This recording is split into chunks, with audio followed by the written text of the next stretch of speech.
You're on the John Fredericks Radio Network and the John Fredericks Radio app, and thanks for being with us today. I am your Godzilla of the truth in America, your oracle of the deplorables. Joining us now, Donald Trump Jr., eldest son of the president, been a multi-time guest on the John Fredericks Show. Hey, Don, great to have you back, man. Good to be with you, buddy. How are you? Don, never better, especially when I see your father surging in all of the new polls coming out since the convention is over. The one, to speak of, the Trafalgar poll in Michigan, he was down there, now has him up by 2.5 there. He's also surging in Georgia, Texas, Florida, North Carolina, every single battleground state poll closing. Pennsylvania, he's within 3 with some of the fake polls there. And look, Don, we both know that all these polls that come out, the majority of them are fake polls to set a narrative. So if you see your dad within 3, you're in pretty good shape, right? Oh, I think without question. I mean, a lot of these polls, you look at the polling and the way they're actually doing it, it's Democrat plus 45. I'm like, well, okay. It's embarrassing. But, these pollsters, like the media, they're just on the side of the left for the most part. I mean, they are doing whatever they can to help that narrative. So those kind of polls are designed to say, it's over. Don't bother showing up. Don't bother voting. It's over. It's a suppression poll. So, no, I feel really good about what's going on. And honestly, we really should. After the RNC last week, I mean, juxtapose that to what I saw, that week-long I Hate America Zoom call that was the DNC. It was truly sad. I mean, there's literally, according to those people, it's like there's not a single redeeming quality about America. If you like anything about America, you're a racist, misogynist, homophobe, plus, I can't imagine a different vision for the country. But when I saw the RNC, it just made me all the more proud to be an American. You saw stories that could only happen in America. You saw people that were lifted up by policies of this administration. It's really amazing. And I think, people will get that. Well, then, those of us that were there and saw the culmination of it at the White House, like I was on Thursday night, then trying to get out of there, I was one of the people that had a very hard time getting through the mob, just trying to get back to transportation. And look, I'm in the city all the time. I've never seen Washington, D.C. Turn into this completely enclave where there's no cops. Everybody has to stand down. Complete lawlessness, basically, in the capital city. I mean, I've been there a long time. I'm shocked at what I've been through, what we've all been through in the past 2 weeks. And the mayor there has no intention of restoring law and order. No, I mean, you're one of many, right? Look at what happened to Rand and Kelly Paul. And what's so sad about the mob and that mentality is that they don't even know why they're there. Meaning they're screaming at him, say her name as it relates to Breonna Taylor, not knowing that Rand Paul, not the Democrats, not Nancy Pelosi, but Rand Paul is the guy that introduced the legislation to stop no-knock raids with her name on it. That was his bill. And they're assaulting him in the streets, not understanding that he's the only guy in Washington, D.C. that's been fighting for what they're trying to assault him for. So it shows you that these people don't know what they're talking about. They're not activists. They're either agitators or they're paid to be there or they're given a couple bullet points and said, go have fun. They didn't even know that the guy that they're attacking is literally the champion of their cause in Washington, D.C. So, and that's just sort of a perfect metaphor for everything that's going on in America, right? You can't go to church, John. You can't go to work, and your kids can't go to school. But, if you want to loot and riot, that's okay. I mean, it's the first time in America where you get arrested for opening up your business to feed your family, but not for someone else looting it. And, that's got to change. Unbelievable. You're on the John Fredericks Radio Network, Trucking the Truth Across America. We're with Donald Trump Jr. Donald, you have a new book out, Liberal Privilege, yes. And I saw you on Levin last night on Fox, and you were basically saying that you took the time during the pandemic where you were stuck at home. How did you get inspired for this?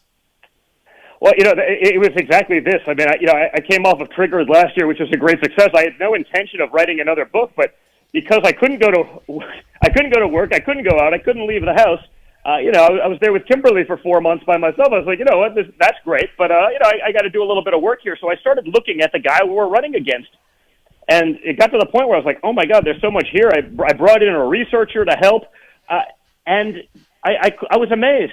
If the American people knew about Joe Biden's history, his decisions, international and otherwise, his decisions that destroyed trade in America, that destroyed manufacturing in America, that really created our only export for the last 50 years. That export's the American dream.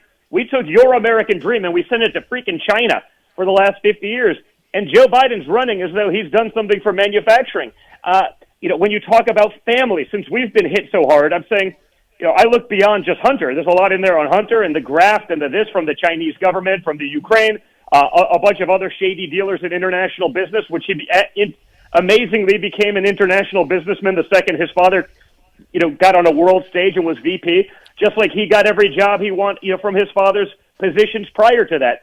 But I go into, Joe's brother, who started getting billion-dollar contracts, having never built a home before, but now he's building homes in Iraq, with government money. The amount of shade, Robert Gates, who was Obama's Secretary of Defense, saying that Joe Biden's been on the wrong side of every major decision of his entire life. Why is the media not bringing these things up? I mean, if someone said that stuff about, they take a no-name, loser, former Republican warmonger politician, and they say, oh, look at the Republicans against Trump.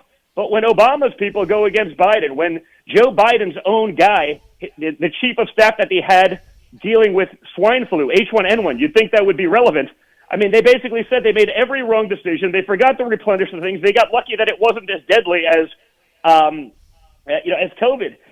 No one has talked about it. So I basically said I self-published because I wasn't sure if the lockdown would have ended, John, after a couple of weeks. I wouldn't have had time to finish with my schedule. But because I was there for 4 months, I self-published. I didn't want to be censored. I didn't want anyone telling me what to do. I went through, there's literally 50 pages of citations in the back going through all of these things that every American should know going in. And because the media has abdicated their responsibility to tell the American people, to inform them in exchange for being left-wing activists, which is all they are at this point. They're just left-wing activists, nothing more, nothing less. I said someone has to step up and sell this. So this is, if you're a MAGA-type candidate, you're going to want to hear these things anyway because it's sort of the perfect material. It's the thesis to take him down to those who that are on the fence. But it's also the perfect book for that person who's not sure. If you want to see the truth, you got to hear both sides of the story. You've heard everything negative about Donald Trump. That's what the media does. It's 96% negative and has been for the 4 years he's been in there. But you haven't heard the negatives about Joe Biden and his 50 years, John. I mean, think about that. He's been there for half a century. I've heard of people that take a little while to warm up, but half a century to warm up. Now you're going to fix things? Now you're going to do it too? I mean, is anyone that stupid anymore?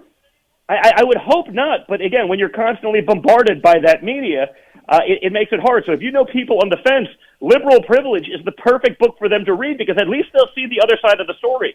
They'll realize that this guy is incompetent. They'll realize his health issues that totally not on the table. They're on the table for Donald Trump, even with glowing health reports. But a guy who's had 2 brain aneurysms that almost killed him, I interviewed a White House doctor about it and the decline that he's seen and how he's shocked that they wouldn't even acknowledge this. It'd be one thing if Joe Biden functioned normally, but when he needs his wife help getting off the stage the other night, when he forgets where he is, when he forgets her name, when he forgets the office he's running for, I don't know. I don't think there's a doctor in the world that if you told him it wasn't Joe Biden, what are the odds that someone could have 2 life-threatening brain aneurysms, explosions in your brain, and not have it affect you cognitively? They'd say it's almost impossible. But you won't hear those things. So anyone who wants to sort of learn that truth, anyone who wants to see the job that the media should have been doing, will love this book.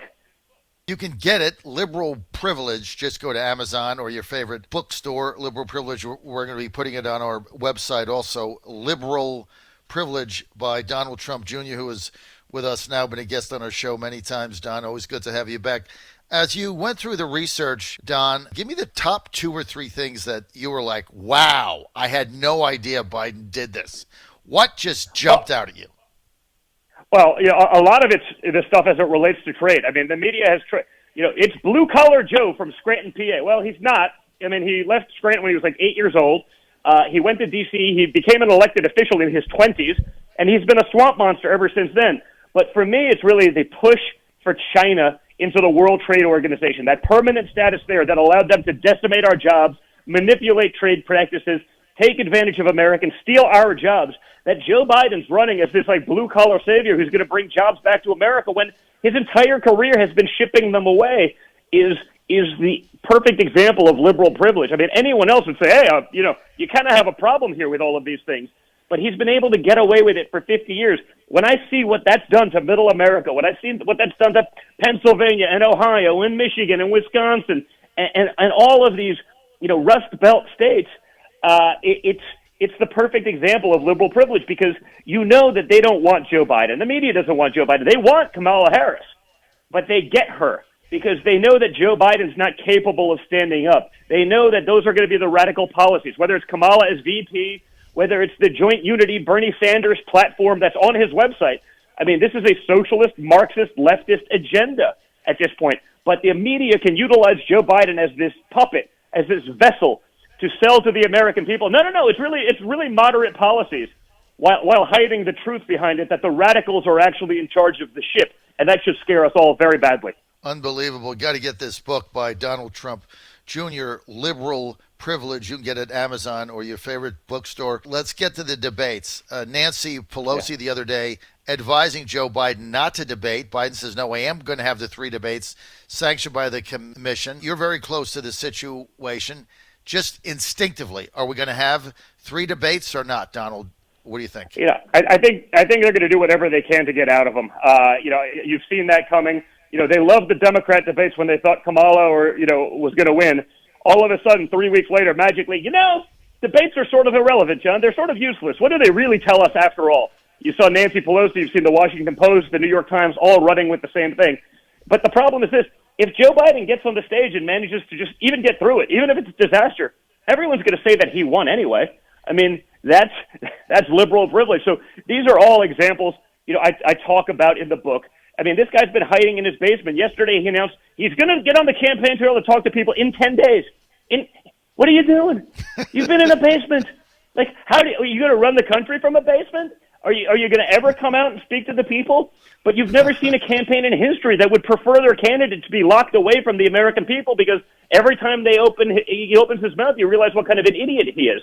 So, again, that's why I wrote the book. That's why it's so important for people to read it. By the way, for those of you who, I know a lot of the conservative crowd don't necessarily love going to Amazon.com. It's also available just on my own website, which is just donjr.com, DONJR.com. And, it was popular with Trigger. They even want the autographed copy. That's available there as well if people want that. So I wanted to make sure to cover our bases on that one. That's right. Go to donjr.com, and that's where we'll link it from our site. Don, final question. You lived in New York City. You grew up there. You were there with your family. The number of people that I know that are fleeing the city because that's where I grew up, it's stunning. I mean, I'm talking to people every day just getting out of there. They can't get moving vans. What's going on? Listen, you have, this is what, liberal policies will do. They want to defund the police, which is only going to make more crime, which is Mayor de Blasio is too busy playing arts and crafts, not dealing with murder rates skyrocketing. The reality is, he says, crime numbers have gone down significantly. This is before all of the stuff that's happened over the last month or so. But they weren't. It's just he told police officers they weren't allowed to arrest people for things that they were doing forever. I mean, they were literally releasing rapists from prison early. And then they're shocked when later on that afternoon, the rapist they released from prison early goes back and starts raping people again. I mean, these are leftist policies. These are what these leaders believe. They are much more concerned about a criminal with a 30-page rap sheet than they are about law enforcement, than they are about the taxpayers that pay their salaries.